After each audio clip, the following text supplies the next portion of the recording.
Olá, meu querido aluno, seja bem-vindo para mais uma aula. No vídeo de hoje, nós vamos continuar a saga cinética química.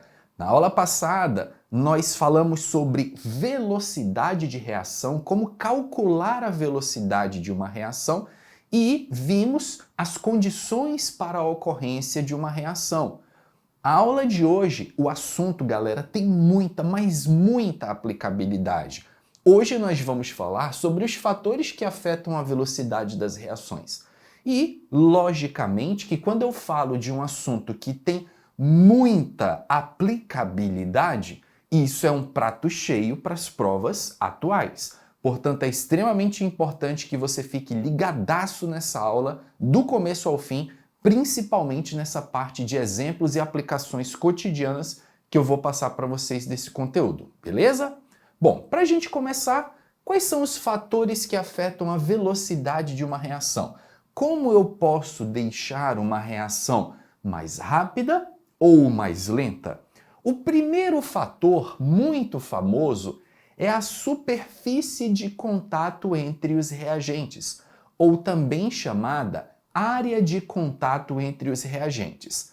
A regra aqui diz o seguinte: quanto maior a área ou superfície de contato entre os reagentes, maior será a velocidade da reação. Como assim, professor? O que é área de contato? O que é superfície de contato? Bom, eu te convido a fazer um experimento na sua casa. Sabe aquele tablete de vitamina C que você coloca para dissolver? O comprimido efervescente. Bom, a gente sabe que na prática esse comprimido demora aí uns minutinhos para se dissolver. Vou chutar aqui talvez uns 2, 3 minutos mais ou menos. Então você coloca aquele tablete de vitamina C na água e você sai para fazer as coisas. Pelo menos comigo é assim. Eu não fico ali esperando ele dissolver. Eu jogo ali o meu comprimido de vitamina C, aí eu vou, lavo uma louça, arrumo um negócio, faço alguma coisinha, quando eu volto, opa, tá terminando de dissolver, vou lá e tomo minha vitamina. Bom, é um processo relativamente demorado. Por quê, professor? Porque você está jogando um comprimido dentro da água. Vale destacar que o que está acontecendo ali, gente, não é meramente uma dissolução, no sentido físico da palavra. Está acontecendo ali, de fato, uma reação química. Ali é um fenômeno químico. Tanto é verdade que uma das coisas que caracteriza um fenômeno químico é a efervescência.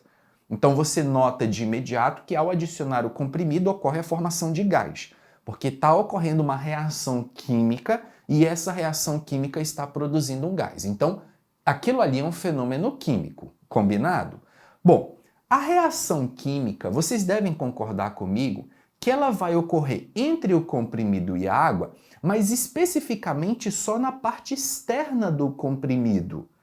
Porque é a parte externa que está em contato com a água.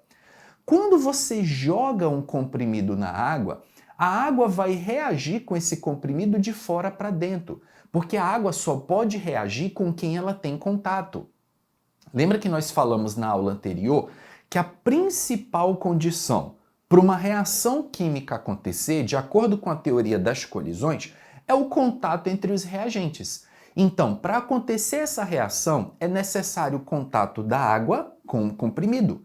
Só que a água só toca no comprimido pelo lado de fora. A água não penetra no comprimido. Então a reação química começa de fora, a água vai reagindo com a parte externa do comprimido, vai ali fazendo a reação química, vai dissolvendo aquele comprimido, e à medida que aquele comprimido vai soltando a vitamina C na água, ela vai reagindo com a parte mais interna e vai até dissolvê-lo completamente. Bom, existe uma forma de acelerar essa dissolução? E a resposta é sim. Daí a sugestão do experimento para você fazer na sua casa. Experimente triturar o comprimido de vitamina C, quebrar ele em vários pedacinhos e jogá-lo na água. Você vai perceber que a velocidade de dissolução é muito, mas muito maior.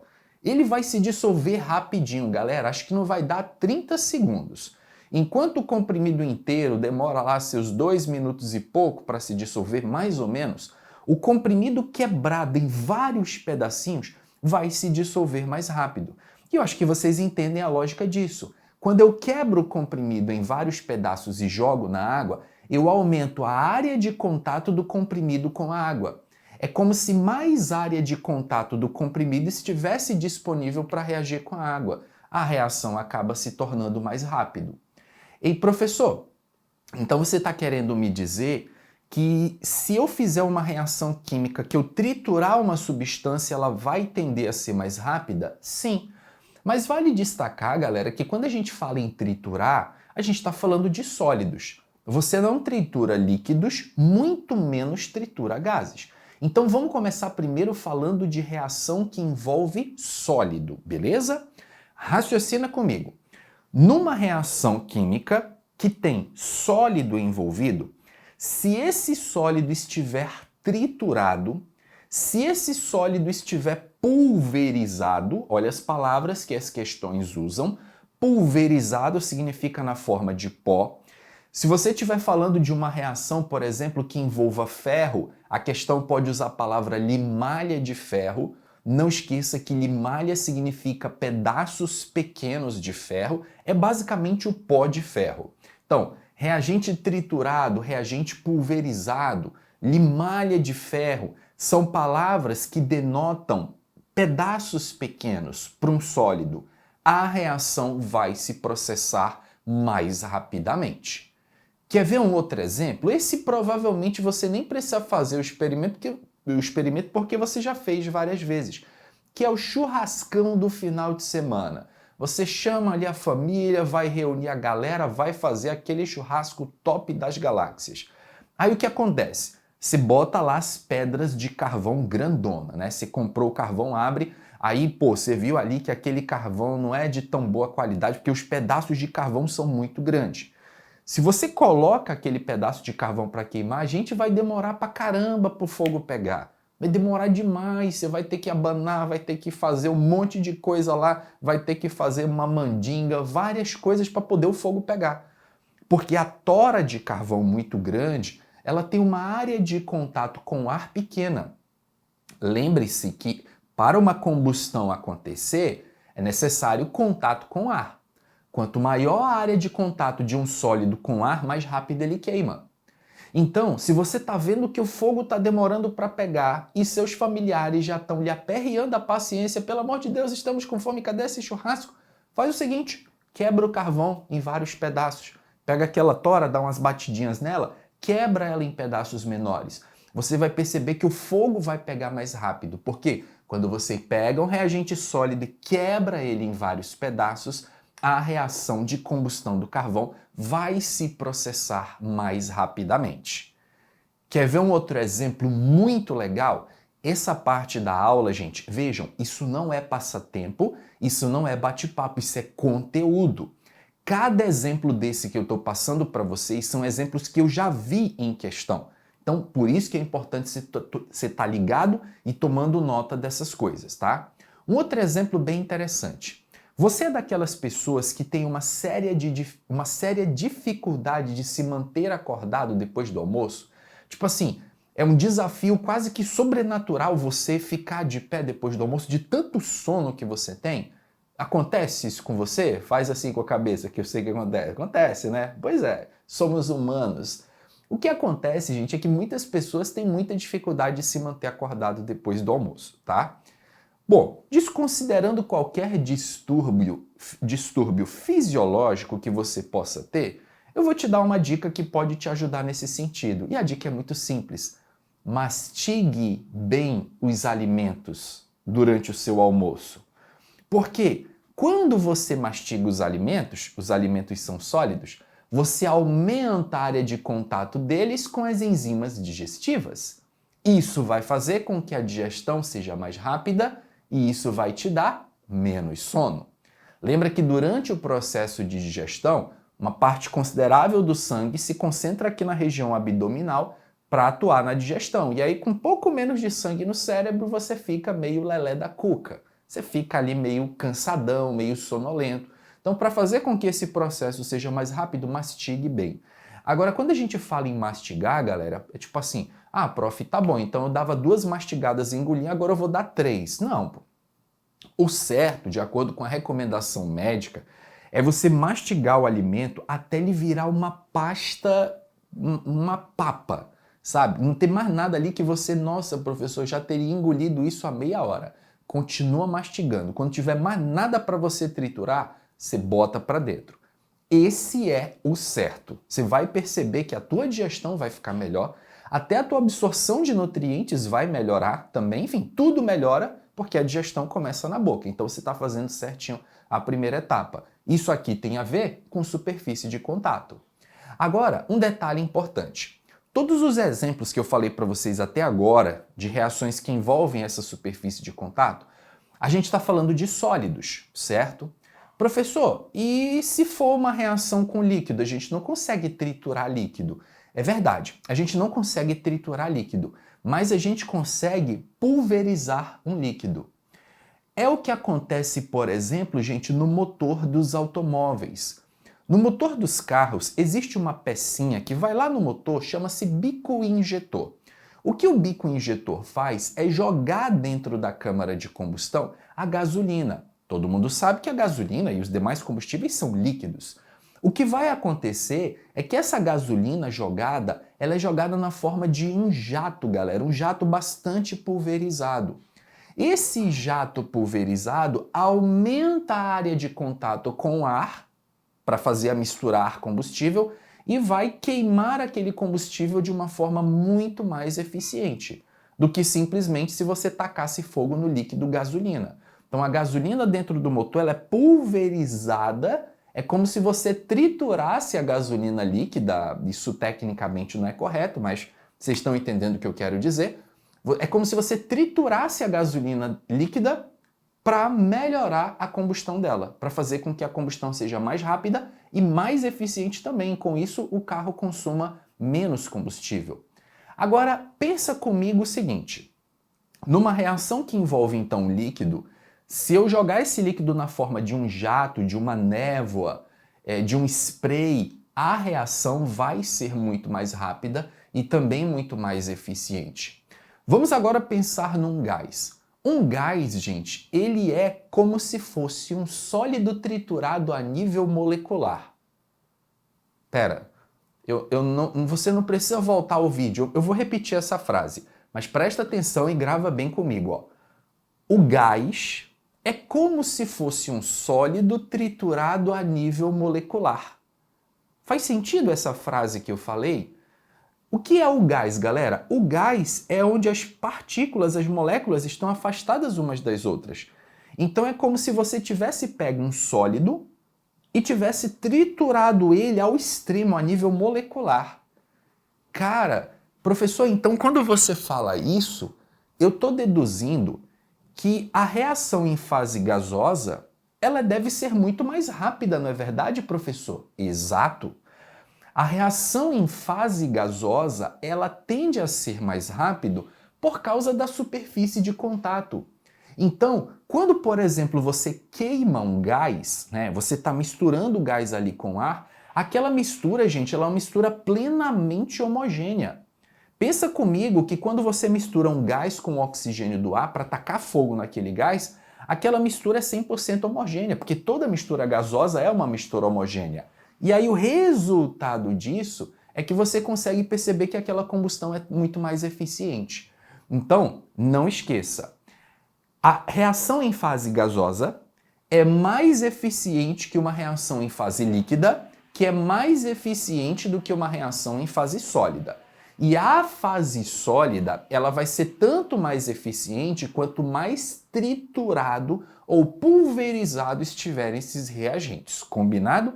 Não esqueça dessas dicas aí que são extremamente importantes. Agora vamos fazer o seguinte. Vocês viram que eu coloquei aqui no quadro um gráfico de quantidade de produto em função do tempo. E aí eu quero que, baseado naquele primeiro experimento de abertura da aula que eu sugeri para vocês fazerem em casa, do comprimido de vitamina C, Imaginem que eu tenho 2 copos com água, a mesma quantidade de água, água na mesma temperatura. Num deles eu vou jogar o comprimido de vitamina C totalmente inteiro, no outro eu vou jogar o comprimido triturado, beleza? Um vai ser comprimido inteiro, o outro vai ser comprimido triturado. A minha pergunta para vocês é o seguinte, eu tenho 2 curvas aqui, a curva A e a curva B. Qual dessas curvas vai representar a dissolução do comprimido triturado e qual vai representar a dissolução do comprimido inteiro? Vocês conseguem fazer essa associação? Pausa o vídeo aí para você pensar. Qual é o triturado? Qual é o inteiro? Bom, considerando que você pausou aí o vídeo, eu vou te passar aqui a resposta. A curva A vai representar a dissolução do comprimido triturado e a curva B vai representar a dissolução do comprimido inteiro. Professor, mas por qual motivo a A é o triturado? Bom, se vocês olharem para essas 2 curvas, vocês vão perceber que elas estão saindo do mesmo ponto, ou seja, no começo eu não tenho produto aqui em função do tempo, né? Qual é a quantidade de produto que eu tenho no começo da reação? Não tenho produto no começo da reação. E aí, a gente nota que as 2 curvas elas chegam no mesmo ponto. Ou seja, elas vão formar, no final das contas, eu vou formar a mesma quantidade de produto. Reparem que eu estou saindo do mesmo ponto e estou chegando no mesmo ponto. Então, triturar ou não triturar o comprimido de vitamina C vai gerar para mim a mesma quantidade de produto. Isso não vai mudar. Mas a diferença é que o comprimido triturado eu vou formar a máxima quantidade de produto em menos tempo. O comprimido triturado eu vou formar a máxima quantidade de produto em menos tempo. Máxima quantidade de produto em menos tempo. Olha aqui comigo o comprimido triturado, ó. Qual é a máxima quantidade de produto formado? É essa aqui, ó, gente. Isso aqui, X, é a máxima quantidade de produto que as 2 curvas vão formar. Só que a curva A, vocês reparem que ela está mais inclinada para cima, ó. Ela sobe bem rápido e vai alcançar o topo mais ou menos nesse intervalo de tempo que eu vou chamar de T1, ó. Então, nesse instante de tempo T1, a curva A já chegou no máximo. Ela já formou todo o produto que ela tinha para formar. A curva 2, ao contrário, se vocês observarem, ó, a curva 2 ela vem subindo, só que ela vem subindo mais devagarinho. E ela só vai atingir o topo mais ou menos aqui, ó, nesse intervalo de tempo que eu vou chamar de T2. Então a gente consegue perceber que a curva B ela demora mais para chegar no topo. Ela vai formar a máxima quantidade de produto, só que no intervalo de tempo maior. Isso representa o comprimido inteiro, de solução mais lenta. A curva A toca o topo no intervalo de tempo menor. Isso representa uma reação mais rápida, comprimido triturado. Vale destacar que nesse exemplo da vitamina C, triturar ou não triturar o comprimido só vai mexer no tempo que leva para ele se dissolver. A quantidade de vitamina C que você vai tomar no final das contas é a mesma. Agora tem um porém. Nesse exemplo da vitamina C, você está triturando o comprimido na água, você vai esperar ele se dissolver para você poder tomar. Muito cuidado com relação a triturar coisas quando a gente fala de comprimidos que você vai tomar direto na boca. Muitas vezes o médico passa para você um comprimido lá. Aí você olha, pô, esse comprimido aqui ele é muito grande, eu acho que eu vou quebrar ele em pedaços para tomar. Se for fazer isso, gente, primeiro consulta o profissional e segundo leia a bula para ver se ela permite. Alguns remédios você vai ver que a bula diz não triturar. Por quê? Quando você tritura, você aumenta a absorção daquele medicamento. E dependendo do tipo de medicamento, ele pode ser absorvido de forma muito rápida, pode gerar uma overdose e algum mal de saúde para você, tá bom? Então lembra que medicamento a gente sempre toma inteiro, se for comprimido, A não ser que a bula diga, não, pode triturar, não tem problema, aí tá tranquilo, tá bom? Mas no caso de medicamentos, quando você vê lá essa informação escrita na bula, não triturar, você vai lembrar dessa aula, você já sabe. Pô, o professor Diego falou que se eu triturar e tomar, ele vai ser absorvido mais rápido, vai dar um pico, pode dar uma overdose ou alguma coisa do gênero. Combinado, gente?